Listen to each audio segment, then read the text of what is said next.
Hi friends, ఈరోజు story చాలా ఇంట్రెస్టింగ్గా ఉండబోతోంది. మరి స్టోరీలోకి వెళ్దామా? రాతి శృతి దగ్గరకొచ్చి, అయ్యో, ఏంటి ఇలా కనిపిస్తున్నావు? ఏంటి ఇలా కందిపోయింది నీ బుగ్గ? ఏమైంది? మా అమ్మ నన్ను కొట్టింది. కొట్టిందా? ఇంత వయసొచ్చిన కూతుర్ని ఎవరైనా కొడతారా? మా అమ్మ కొడుతుందిలే బేబీ. నిన్ను కొట్టడానికి ఆవిడికి చేతులలో వచ్చే బేబీ. అసలెందుకు కొట్టింది? నేనెవరినైనా ప్రేమిస్తే ఏం చేస్తావని అడిగాను. నా మాట కూడా పూర్తి కాకముందే చెంప చెళ్ళుమని అనిపించింది. పిచ్చి వేషాలు వెయ్యొద్దని వార్నింగ్ ఇచ్చింది. ప్రేమించబడటం అనేది చాలా గొప్ప విషయం బేబీ. అది పిచ్చివేషం ఎందుకవుతుంది? మా అమ్మ నా పెళ్లి మా బావతో జరిపించాలని ఆశపడుతోంది. అందుకే నేను వేరే అబ్బాయిని ఇష్టపడకూడదని అనుకుంటోంది. నీ బావకి పెళ్ళైపోయింది కదా బేబీ. అతనితో నీ పెళ్లి చేసుకోవడమేంటి? అదంతా పెద్ద స్టోరీలే బేబీ.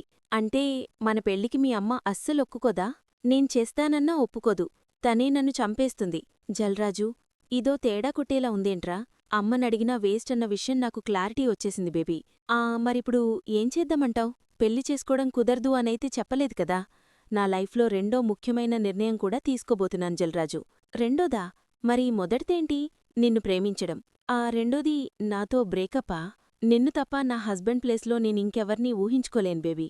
కాని మన పెళ్లికి మీ అమ్మ ఒప్పుకోదు అంటున్నావు కదా. అడిగితే ఒప్పుకోదు. అదే పెళ్లి చేసుకుని వెళ్ళి తన ముందు నిలబడితే అప్పుడు యాక్సెప్ట్ చేయక తప్పదు. కాబట్టి మనం వెంటనే పెళ్లి చేసుకుందాం బేబీ. ఫ్యామిలీని ఒప్పిస్తే పెళ్లి ఖర్చు వాళ్లే పెట్టుకునుండేవారు. ఇప్పుడది నాకే బొక్క. దీని ఎక్స్పెక్టేషన్స్ రీచ్ అవ్వాలంటే అరేంజ్మెంట్స్ వేరే లెవెల్లో ఉండాలి. లేదంటే డౌటొచ్చి పెళ్లి క్యాన్సిల్ అంటుందేమో. ఇది పెళ్లికి ఒప్పుకుంటుందని సంతోషపడాలో బాధపడాలో నాకర్థం కావట్లేదు. బేబీ, ఏమాలోచిస్తున్నావ్? అదేం లేదు బేబీ. వెంటనే పెళ్ళంటే ఎలా కుదురుతుంది చెప్పు? నా మీటింగ్సు, బిజినెస్ పనులు అన్నీ స్కెడ్యూల్ అయి ఉంటాయి కదా. నాకన్నా నీకు బిజినెస్ పనులే ఎక్కువనా? పోస్ట్పోన్ చేసుకోలేవా? అలా అని కాదు. పెళ్ళంటే చాలా ప్రిపరేషన్స్ కూడా ఉంటాయి కదా. వెడ్డింగ్ హాల్ బుక్ చేయాలి, క్యాటరింగ్ మాట్లాడాలి, గెస్ట్లందర్నీ ఇన్వైట్ చెయ్యాలి, అన్నీ అవ్వాలి. అవన్నీ అక్కర్లేదు బేబీ. సింపుల్గా గుళ్ళో పెళ్లి చేసుకుందాం. ఓ, నిజంగానా? నీకేం ప్రాబ్లం లేదా? నాకేం ప్రాబ్లం ఉంటుంది? అంటే ఆడపిల్లలకి పెళ్లి విషయంలో చాలా ఎక్స్పెక్టేషన్స్ ఉంటాయి కదా. నాకు నీతో పెళ్లి జరగడం ఇంపార్టెంట్ బేబీ. ఎలా జరిగింది అనేది కాదు. మా అమ్మ నేను సొంతంగా కరెక్ట్ డెసిషన్ తీసుకోలేను అని అనుకుంటోంది. తను రాంగ్ అని నేను ప్రూవ్ చెయ్యాలి. సరే, ఎప్పుడు చేసుకుందాం? రేపే. రామాలయంలో మనం పెళ్లి జరిగిపోవాలి. ఓకే బేబీ, నువ్వు కోరుకున్నట్టే మన పెళ్లి జరిగిపోతుంది. మనం లవర్స్ నుంచి కపుల్స్గా మారబోతున్నాం. నాకు చాలా హ్యాపీగా ఉంది. ఇదిప్పుడు కాల్ చేస్తున్నాడేంటి?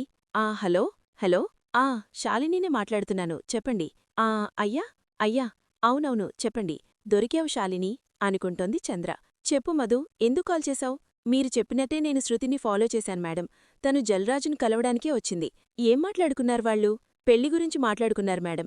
రేపు రామాలయంలో పెళ్లి చేసుకోవాలని డిసైడ్ అయ్యారు. ఇంట్లో వాళ్ళెలాగో వాళ్ల పెళ్లిని యాక్సెప్ట్ చెయ్యరని పెళ్లి చేసుకుని వాళ్ల ముందుకు వెళ్దామని శృతి చెప్పింది. చాలా మంచి విషయం చెప్పావు. నీ పనిని అలాగే కంటిన్యూ చేస్తూ ఉండు. ఓకే మేడం, నాకెప్పటికప్పుడు ఇన్ఫర్మేషన్ ఉండాలి. అలాగే మేడం. ఏంటి నీడలాగా నన్ను వెంటాడుతున్నావ్? నేనెక్కడ దొరుకుతానా అని ఎదురుచూస్తున్నావా? దొరకాల్సిన టైంలో నువ్వు దొరుకుతావులే. దానికోసం నేనెదురుచూస్తూ ఉండాల్సిన పనేం లేదు.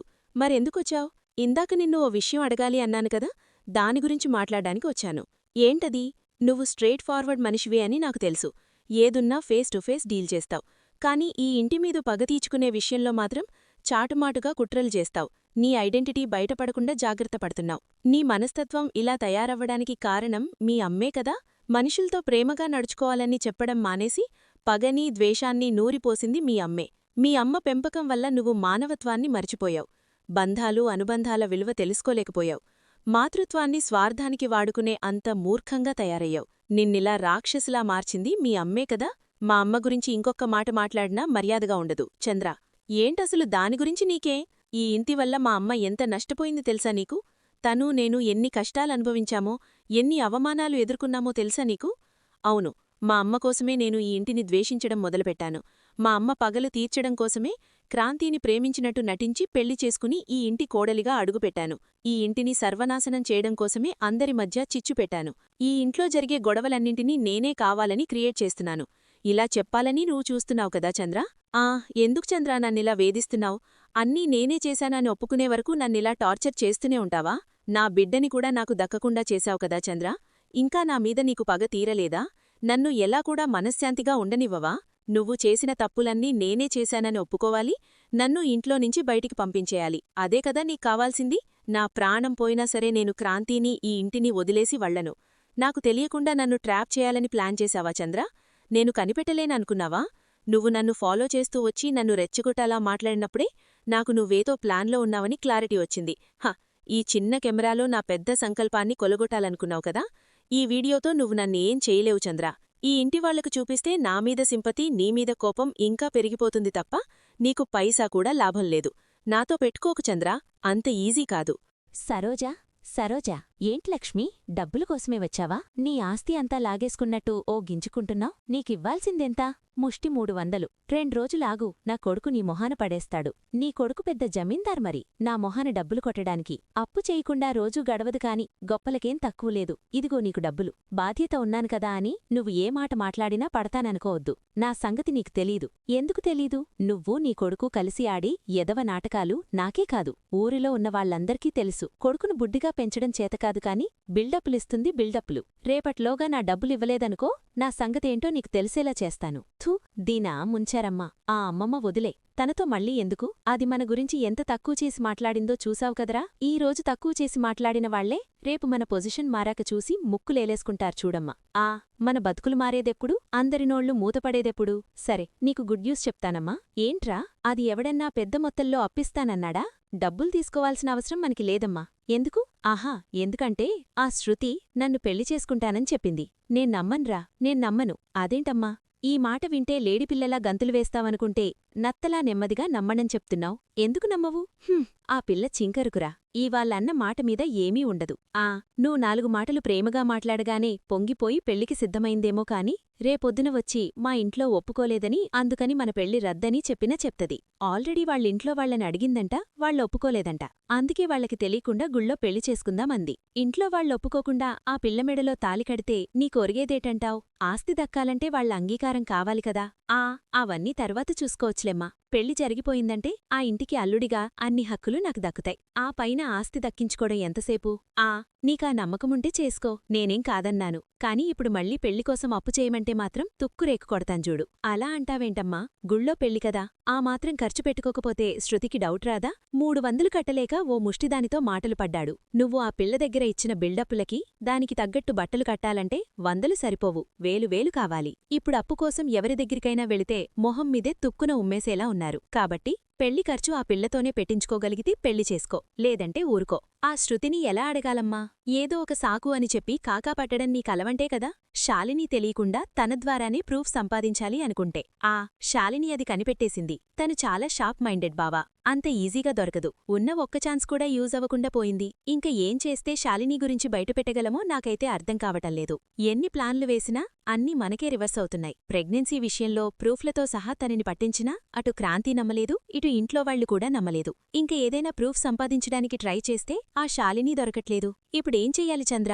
మనం త్వరగా తన నిజస్వరూపాన్ని బయటపెట్టకపోతే మనకే సమస్య అవుతుంది. ఆ శాలిని మళ్లీ కొత్త ప్లాన్ వేసి మనమీద ఏదో ఒక నింద వేసి ఈ ఇంట్లో మనల్ని లేకుండా చేస్తుంది. థ్యాంక్స్ మావా. దేనికి?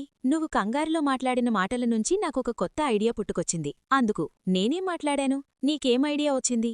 శాలిని కొత్త ప్లాన్ వేస్తోందని అన్నావు కదా బావా. అన్నాను. అయితే ఇప్పుడు శాలిని మన ప్లాన్ కనిపెట్టి ముందు జాగ్రత్త పడుతుంది కదా. అలా మనం శాలిని ప్లానేంటో ముందుగా కనిపెట్టి ఏమీ తెలియనట్టే ఉండి తను ప్లాన్ ఎగ్జిక్యూట్ చేసే టైంలో క్రాంతికి రెడ్ హ్యాండెడ్గా దొరికిపోయేలా చేస్తే ఇంక ప్రూఫ్తో పనుండదు. శాలిని మాట పట్టుకోవచ్చు. అవును బావా, సూపర్ ఐడియా చంద్ర. ఆ శాలిని అందరి ముందు నిజం ఒప్పుకునేలా చేయడం మన వల్ల కావడంలేదు. కాబట్టి తను చేసే తప్పుని క్రాంతి డైరెక్ట్గా చూసేలా చేస్తేనే వాడు శాలిని నిజస్వరూపం తెలుసుకుంటాడు. మన తప్పేమీ లేదని నమ్ముతాడు. సో ఇప్పుడు మన తక్షణ కర్తవ్యమేంటంటే శాలిని చేయబోయే నెక్స్ట్ అటెంప్ట్ ఏంటో కనిపెట్టాలి. రేపు రాజుని పెళ్లి చేసుకుని వచ్చి ఇంట్లో వాళ్లందరికీ షాక్ ఇస్తాను. శృతి ఎంత తెలివైందో అందరికీ తెలిసేలా చేస్తాను. అబ్బా, కళ్ళేమైనా నెత్తికెక్కేయంటే? అబ్బా సారీ పెద్దమ్మా, సంతోషంలో మునిగిపోయి నువ్వు ఎదురుగా వస్తున్నట్టు చూసుకోలేదు. ఎందుకంత సంతోషం? రేపు నా పెళ్లి కదా. ఏంటి, పెండ్లానా అని ఆశ్చర్యపోతుంది శ్యామల. అవును పెద్దమ్మా, ఈ ఇంటికి ఆ సంబడం ఒక్కటే తక్కువైంది. వేలాకోళ్లమాడడానికి నేనే దొరికానంటే వెళ్ళి పనిచేసుకో.